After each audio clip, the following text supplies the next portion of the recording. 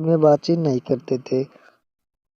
اب گڈیا کے پاس صرف ایک ہی دوست تھا، وہ تھا بھورا۔